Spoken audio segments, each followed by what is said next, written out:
I just want, like I said, I don't know if everybody knows everything about line-to-line coating. I just want to give a little spiel here. It's an abradable piston coating is their main product.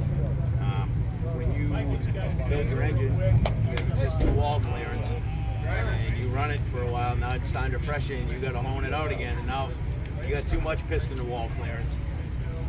This coating, you can do it any way you want. They have a worksheet, but you can do it tight, you can do it a little looser if you want, but their coating, basically you fill out the worksheet, say you're 8,000 piston to wall clearance. I like to go like 6 thou on the piston, and now it goes in at 2 or 1 thou. It goes in tight. And you're like, oh, that's too tight. No, it'll lap itself in with heat cycles, and you don't need much, but it'll lap itself in, and now the piston will find its own running clearance. You can do this over and over again. I've had a 20 over block and use standard pistons. I've gone up to 10 thou. This Pro Mods use it.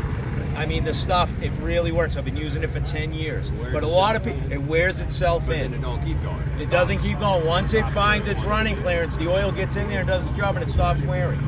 Again, I don't know if you're familiar with it, but that's their main product. They do gears and like everybody else, but they also do turbo compressor housings, where they'll actually make they'll put a coating on the inside to tighten the wheel clearance. What they say is you won't need as much shaft speed to make the boost anymore. I've been using that for a while as well, but it basically, it'll wear itself in. Sometimes you put that thing on and the wheel is touching it. It'll clearance itself. And then it works really well on the diesels. But it's supposed to help with spool up, and you don't need as much shaft speed to make the boost that they claim. I just put our 6870 housing on Patrick's car in TAI. He did not have that. We're going to basically do a back-to-back thing. He knows what the car runs, and I want to see if it does anything. So, again, but great company. This guy Mark at Line to Line has just been phenomenal for 10 years. I love the guy. I hit him up and I'm like, dude, I know it's late. Could you do anything for sponsorship for TSM, for the class we race in? And he goes, yep, let me go talk to Andy and I'll get back to you. Okay, they came up with $200 cash. And like I said, I wanted to do a little spiel for him to let you guys know. So when your motor needs freshened up, you don't have to go buy the next set of pistons. You just make sure your piston pin bores are good and they measure right. Send them in. You'll do the worksheet. Anybody needs any help filling out the worksheet, just get in touch with me. I'll help you out. It's really no big deal. But I like to set them up tight. I like to put them in 1 thou, and I'll break it in right. Now, to break it in, the first time you fire the car, I like to start the thing, put it right in drive, load them rings. I know it's cold and everything, but listen, it's either going to work or it ain't going to work. Load them rings, get them sealed. Back in park and bring it right up to temperature. Bring it up to 190 degrees, whatever. Shut the car off, go in for the night. See you tomorrow. You're going to let it cool all the way back down to nothing. The next day, fire it up, bring it up to temperature. Take it around the block a couple of times. Come back, shut it off, see you tomorrow. The next time, I start putting 5-7 pounds of boost, and I go for a 5-7 mile ride around the block, and then you're good to go. You can go to the dyno.